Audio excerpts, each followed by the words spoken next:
This is an important update to my video that I made on a weekend, and if you are invested in either NIO, Tesla or any other EV stock, then you should probably watch it. And if you're new to this channel, please subscribe and hit the bell button that you get a notification when I post a new video. And also please smash the like button if you appreciate the information that I'm sharing with you here on this channel. So in my last video, I gave you an update about the EV sales numbers in China, going through NIO as well as Tesla's numbers. And there was one player which I couldn't give like the latest numbers, which was Xiaopeng, so ticker symbol XPEV. That hasn't published their numbers yet, but did it today. And now XPeng is actually trading up 10% in the markets. So you can guess that it has been a surprise.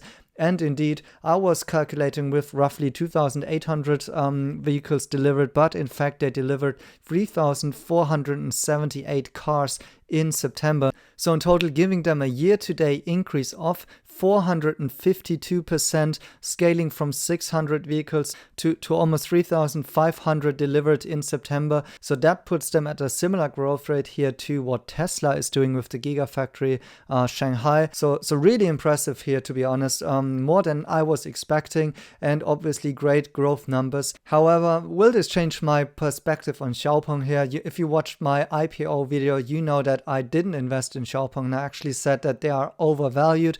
And also, what does it mean for Tesla and NIO? So let's take a closer look. First of all, already in my IPO video about Xiaopeng, I said that, well, I don't mind competition there. I think if there are more EV players, this is only eating the lunch of ICE cars, not so much of EV cars. I generally like if there are more EVs on the road and if there are more players and end consumers are having more choice. However, for XPeng, well, there are a couple of issues with that. Not that there is no market for that. I said already in my video that I do think there is a market for their cars.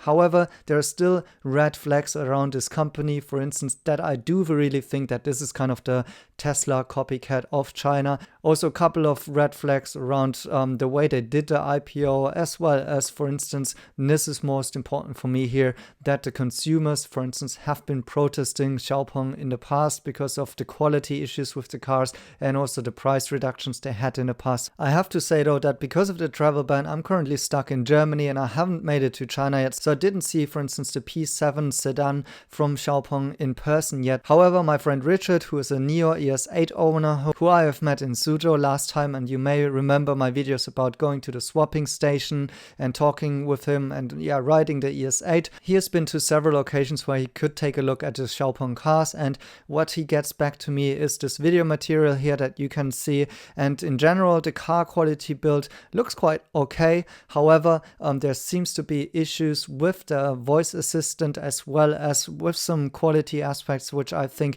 look kind of cheapish in my point of view in comparison to for instance what NIO has on the roads. So generally that doesn't really convince me yet on the product, particularly around those issues with the quality, the repairs and consumers protesting. That really doesn't buy me into the company there. But generally I do think that the car looks like you get a decent price to functionality and price to quality ratio there. And the Xiaopeng P7 has actually been tested by Björn, a famous YouTuber testing EV cars, and got really good quality ratings there. So check his videos, check it out yourself. I do think that the car has a market for sure, and this is definitely reflected in the current sales here. But as always with my investments, I see it very holistic. So not only the product needs to fit, also the market, as well as the pricing, as well as the tech and everything else needs to align with what I am looking to invest in. So here I also had a look at the pricing of what is currently in the markets. And this is really interesting because last week we also had the price cuts for the Model 3 in China. So the lowest price Model 3 in China is now coming down in price from around 40,000 US dollars down to 36,666 US dollars for the lowest price. And this has resulted of lots of Chinese actually storming the Tesla showrooms, as well as there are rumors that they have received thousands of orders for this new Model 3. And you can definitely see here why this is the case, because Model 3 in China is really attacking the low price segment here and directly attacking the Xiaopeng P7, which is their direct competitor here. And And interestingly, also now being below the threshold of around $42,000 in China, which makes it applicable for actually the EV subsidies as well. So now this low-priced model of Tesla can actually enjoy those subsidies from the Chinese government, in very contrast to the higher-priced Model 3s, the Model Y and the Model X, which are too pricey to be below the threshold for the subsidies, and they are not applicable to the battery swapping exemption, which in contrast NIO enjoys here. So the NIO ES6, the NIO EC6 and the NIO ES8, all of them get the subsidies from the government because they have implemented a swapping technology. And it was really interesting to see how the markets actually reacted to the Tesla price cut, because at that day, I think Xiaopeng, they lost around 7% in market capitalization, which is huge. And also Li Auto lost a lot.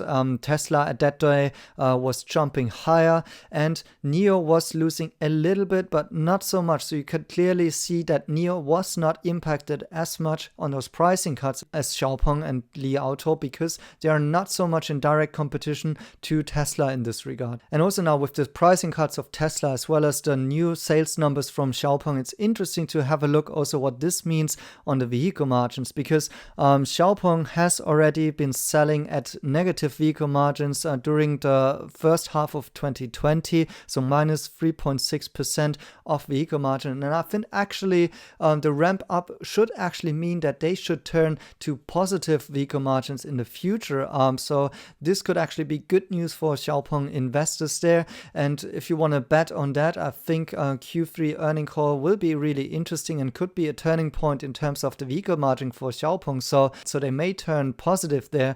However, if you compare them, for instance, with the Model 3, so the higher priced variants are rumored to have around 30 to 40% vehicle margins here, positive vehicle margins. And this is not disclosed, but based on industry reports. But this shows you how far advanced Tesla is actually, and they still can maybe lower the prices, for instance, for this lower SR Plus Model 3 here, and still enjoy possibly mostly double-digit vehicle margins there, maybe around 20%.